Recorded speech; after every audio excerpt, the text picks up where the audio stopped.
They said Lieutenant Kara Miles was too sharp for her own good. She spoke 10 languages, could recite Vordani battle histories better than their own war scholars, and had a mind that processed tactical patterns like a living computer. To most of her human peers, she was brilliant. To the Vordani, she was something less flattering, a human anomaly wedged too high in their chain of command. The arid winds of Vordax sliced through Kara's fatigues as she climbed a craggy ridge behind her assigned unit. 6 Vordani soldiers, tall and lean with razor-edged bone plates jutting from their shoulders, moved with an effortless grace ahead of her. Their leader, Commander Threx, never once looked back. Kara felt his contempt like heat on her skin. She didn't need confirmation, she'd read the mission briefing, or rather, the version she'd been permitted to see. Something about it was off. They were too far from any active conflict zone. No signs of recent movement. The ridge they were inspecting was void of thermal anomalies or communications pings. According to her data, there was nothing here. Yet Threx insisted they press forward. She noticed the way his second, a jittery warrior named Veltor, kept glancing her way, furtive, unreadable. You trust them too easily, Captain Reese had warned her back at base, hours before deployment. You're not one of them, Kara. You never will be. She'd brushed it off. The war was over. The Vordani Coalition and Earth's Alliance were allies now, uneasy, sure, but allies nonetheless. Her boots skidded on loose gravel. She caught herself, breath hitching. Threx paused, at last acknowledging her with a half-turn of his head. Keep up, Lieutenant. She muttered something inaudible and kept walking. Then it happened. Without a sound, Veltor turned and fired. The plasma bolt tore through her shoulder, spinning her sideways. Before she could react, another hit her in the ribs. The pain exploded across her body like liquid fire. Her knees buckled. The cliff edge was suddenly beneath her feet, then not at all. She fell. Down. Hard. The world dimmed as the rocky slope carved its memory into her flesh. Every jagged outcrop bit into her. Blood smeared her vision, but the last thing she heard before blacking out wasn't the wind or her own ragged breathing, it was laughter. Guttural and alien. Threx's voice, humans break so easily. Then silence. She awoke to pain, cold and persistent, lodged like a parasite in every limb. Darkness enveloped her. A crevice, narrow, damp, impossibly deep. Her breath came shallow and wheezing. She touched her shoulder and hissed. The flesh was burned clean through. Still, she was alive. That simple fact felt like a joke. They'd left her for dead. No rescue beacon. No evac signal. Just a message they thought she'd never hear: you don't belong. She pulled herself upright, inch by inch, hand over hand on wet stone. One leg was clearly broken. Her arm barely responded. Her field pack, miraculously intact, offered scant aid, med gel, light rations, and a single emergency stim. She jabbed the needle into her thigh, and heat surged through her veins. It dulled the pain but couldn't touch the fury. They didn't just abandon her. They executed her. The stim pushed her forward. Deeper into the ravine, dragging herself by elbow and grit. Time blurred. Hours, maybe days. Hunger gnawed. Fever danced behind her eyes. Then, deep in the darkness, light. A faint pulse, rhythmic, alien. She crawled toward it, following its strange hum like a siren. The tunnel opened into a wide chamber, impossibly vast and circular, its walls etched with symbols older than any Vordani record. Machinery slumbered in the walls, some of it humming faintly, some dead. At its center, a structure rose like a throne built from polished obsidian. And on it, a core, spherical and alive with flickering red light. It spoke. Not in words, but in pressure, a presence inside her skull, testing, searching, asking. She touched it. The world inverted. Visions slammed into her mind, battles across galaxies, strategies layered like fractals, the extinction of species rendered in cold, mathematical beauty. It wasn't a machine. It was intelligence without form, a war tactician bound in circuits and code. A god of logic. It called itself Tarion. And it had been waiting. You are human, it said, now using words, voice like vibrating metal. Unbroken. Unexpected. Kara, too weak to stand, only nodded. You were cast aside, it continued. As I was. We are compatible. She didn't know what it meant, not fully. But as it reached into her mind, gently, curiously, she felt the warmth of recognition. Tarion saw everything, her thoughts, her pain, her memories of Earth's oceans and the sound of her father's old piano. You seek retribution. No. Not retribution, she thought. Command. She didn't want to kill for revenge. She wanted to return with power undeniable, strategy unmatchable. She wanted the Vordani to understand the scale of their mistake, not through destruction, but through surrender. Tarion hesitated, then consented. 3 cycles to synchronize. 3 days. That's all it would take to become something else. Not broken. Not betrayed. Reborn. When she finally rose, bones reinforced with Taion's nanosplints and mind humming with borrowed insight, Kara didn't feel human anymore. She felt necessary. And above, far above, the Vordani prepared for another war, never imagining that their new enemy was the very girl they left behind. 3 days passed. Kara emerged from the underground like a blade unsheathed, sharper than before. Her injuries had healed with a precision beyond human medicine, skin knit clean, bones fused stronger, reflexes accelerated to lethal grace. Tarion now lived partially within her, a presence coiled in her neural pathways, augmenting her perception, calculating dozens of probabilities with each blink. The sun above Vordax was a pale wound in the sky. The land was unchanged. The betrayal still pulsed in her memory like a second heartbeat. She moved swiftly, silently, through the dunes, bypassing Vordani patrols with ease. Tarion provided real-time scans, mapping heat signatures, movement trails, weaknesses. Kara found her target within hours, a forward operating camp used by Threx's division, lightly guarded, arrogant in its remoteness. They weren't expecting anything. Especially not her. She watched from a ridge, counting helmets. 8 Vordani, 2 human auxiliaries. All focused inward, chatting, resting, weapons slung lazily at their sides. A whisper flickered in her ear. Taion. Shall we begin? Kara nodded. She didn't need artillery or an army. Not yet. She had the drones. 3 spherical units the size of her fist detached from her pack and zipped forward, cloaked in shimmer fields.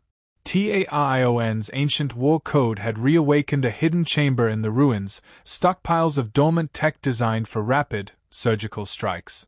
She'd taken only what she could carry. The drones struck like needles. One stunned a guard with a pulse that dropped him cold. The second zipped under a munitions crate and detonated silently, disabling the camp's sensor grid. The third hovered just behind a Vordani officer, delivering a targeted shock to his spine. Kara stepped into the chaos with calm precision. She didn't shout. She didn't threaten. She simply moved. Her plasma sidearm, upgraded by Taion's optimization routines, fired in elegant arcs, non-lethal, just enough to disable. She wanted them conscious. She wanted them afraid. One of the humans tried to radio for help. Kara shot the com out of his hand. Tell Threx, she said, her voice cold, amplified, that Kara Miles lives. The stunned silence that followed was almost enough. But not quite. She approached the Vordani officer writhing on the ground. He blinked up at her, unable to speak. She knelt beside him. You remember what you did. You watched them leave me to die. He croaked a denial, weak and unconvincing. I don't need your guilt, she said. I need a message delivered. You're going to tell them exactly what you saw today. No embellishments. No lies. Just truth. He nodded, trembling. She stood, Tarion already feeding her the next strike point. She left the camp intact, physically. But the mental wound she'd inflicted would ripple through their ranks like poison. As she traveled deeper into the fringe territories, Kara found more than she expected. Other humans, deserters, prisoners, scattered survivors, living in fear or hiding in the ruins left behind by Vordani cleansing squads. They recognized her, even if they didn't know her name. Rumors had started to spread. The human girl who returned from the dead. The whisper in the dark. The vengeance that walks. They followed her. Not because she asked. Because they believed. She gave them roles, taught them to interface with TAION's distributed systems. Each outpost they liberated became a node. Each survivor, a soldier. Tarion adapted to human unpredictability with unsettling speed. It began to speak more fluidly, even using idioms Kara had never taught it. At times, she couldn't tell where her thoughts ended and TAION's began. But it worked. In 2 weeks, they had seized 4 Vordani supply caches, downed a patrol transport mid-flight, and disrupted an entire command relay hub without spilling a single drop of blood. Her style wasn't cruelty, it was precision. The Vordani didn't understand it. They had always expected brute force from humans. Explosions, panic, desperation. Kara gave them none of that. Only silence. Shadows. Results. She interrogated a captured Vordani tactician in one of the echo chambers Tarion shaped for psychological warfare. There were no restraints, no threats. Only her presence, and the quiet knowledge of what she'd become. "You don't fight like us," the officer said, blinking under the dim light. "That's the point," she answered. "You killed the soldier. What you left behind, adapted."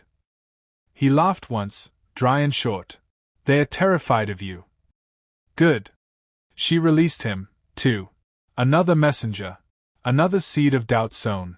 Still, victory brought unease. Late at night, beneath alien stars, Kara felt the shift inside her. Her mind moved in patterns that didn't feel entirely her own anymore. Tactical assessments rose unbidden. Emotional responses arrived late or fractured. Tarion insisted she was fine, enhanced, efficient. But efficiency wasn't humanity. She stared at her reflection in the dark metal of a drone casing. Her eyes looked the same. But she didn't blink as often. She didn't startle. She didn't cry. The others trusted her, followed her like she was more than human. That scared her more than the Vordani. Tarion interrupted her thoughts. Enemy reinforcements mobilizing. Threx approaches. 7 to 2 hours. She didn't flinch. "Then it's time," she whispered. "We stop reacting." Agreed.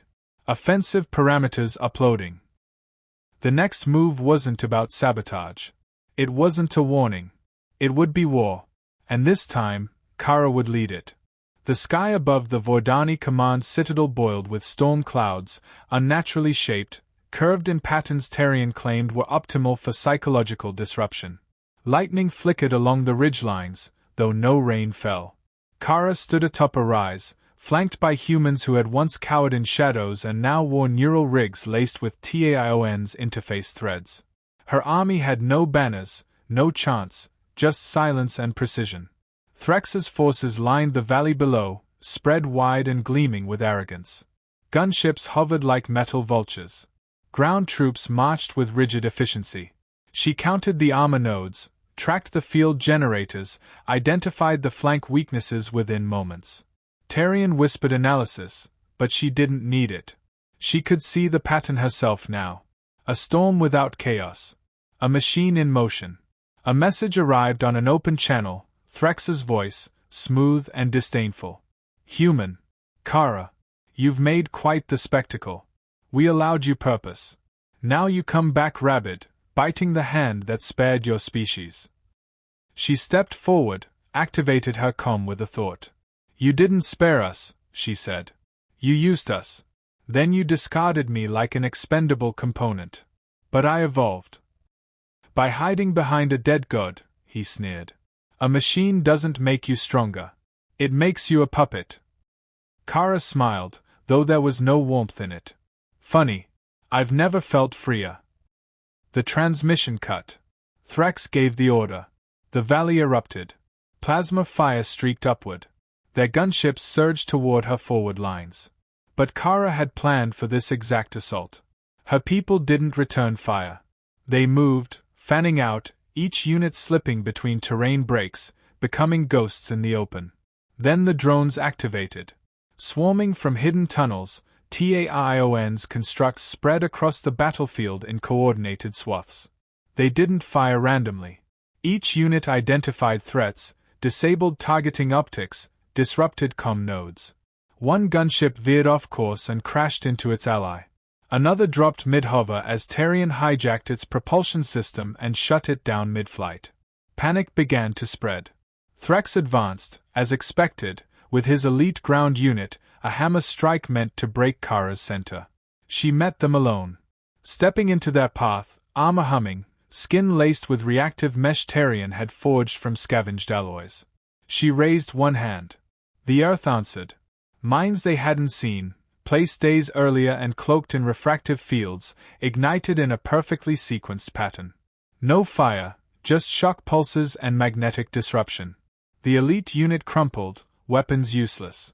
Threx emerged from the smoke, seething, his blade drawn. You think this is victory? Kara tilted her head. I think this is balance. He charged. She didn't move. The moment his foot crossed the final arc in the dirt, Tarion triggered the stasis snare. A shell of compressed light flared around him, halting him mid-lunge. He was frozen in time, breathless, weapon inches from her face. She stepped close, studying him. No rage. Just quiet observation.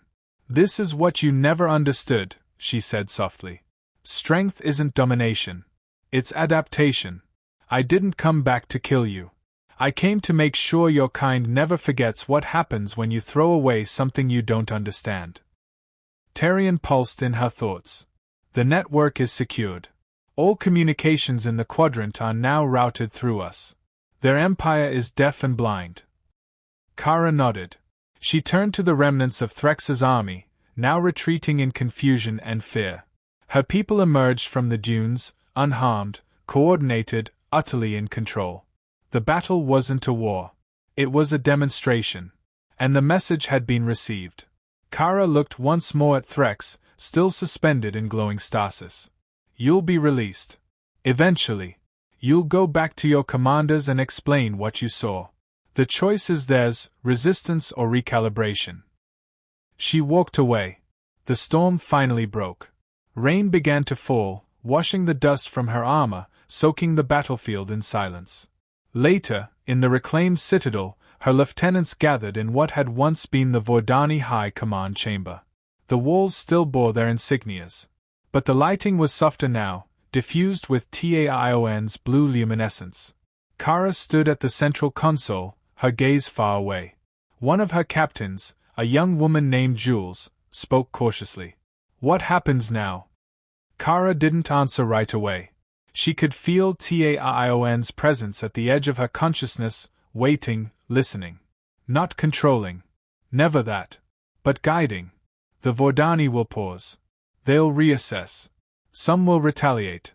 Others will seek diplomacy. But they know now that humans aren't inferior. We're unpredictable. And we're capable of becoming more.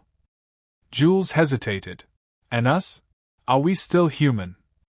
Kara met her eyes. That's up to us. She turned back to the screen, where stars shifted and distant outposts flickered into view. Other systems. Other species.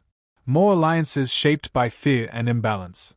The conflict on Vordax had been just the beginning. Kara wasn't just fighting for revenge anymore. She was rewriting the rules. The galaxy had grown quieter since the storm at Vordax. Rumors spread faster than trade convoys, whispers of a human commander who merged with ancient war tech, who spoke in code and consequence. The Vordani Empire, once relentless in its conquest, pulled back from fringe territories. Their High Council issued non-aggression pacts dressed in diplomatic phrasing, but Kara saw them for what they were, concessions born of fear. Tarion expanded silently, its influence tethered to human minds by choice, not control. Kara enforced that boundary with a will that surprised even her. She refused to become the tyrant they feared she might be. In the weeks that followed, outposts once occupied by Vordani forces became safe zones. Not colonies. Not fortresses. Settlements. Places where survivors planted food instead of flags, where children laughed without flinching at the sound of overhead ships. But peace bred new tensions. In the council chamber of Citadel Echo, a former orbital weapons platform now repurposed into a command relay, Kara stood alone, watching projections of distant systems. Tarian cycled data streams beside her, tracing instability in border sectors where unknown ships had been spotted. Jules entered quietly, her expression tight. "You're not going to like this." Kara turned. "The Vordani aren't the only ones watching us. 2 Kylari emissaries arrived at Nexus Gate. They're asking for a parley." Kara folded her arms. The Kylari were elusive, isolationist, known for their bioorganic fleets and religious disdain for synthetics. That they were approaching her, who had merged with what they'd consider a heresy, meant they were afraid, or desperate. "Do they know what I am?" she asked. Jules nodded. They addressed the message to the humanitarian sovereign. Their words. Not ours. Kara exhaled slowly. Then they've already made up their minds. She met them 2 days later on a neutral station orbiting a gas giant, no weapons, no drones, just herself and a diplomatic envoy. The Kylari delegation shimmered with opalescent skin and robes laced with living tendrils. They bowed without kneeling. Their speaker was a tall figure with eyes like polished stone. "You have awakened something ancient, human. Something not meant to stir again." Kara didn't flinch. Tarian was never the threat. It was the response. "You mistake tolerance for weakness. If you do not sever this bond, others will not remain still." Tarian pulsed quietly within her mind. "Do you wish me to respond?" She gave a subtle shake of her head.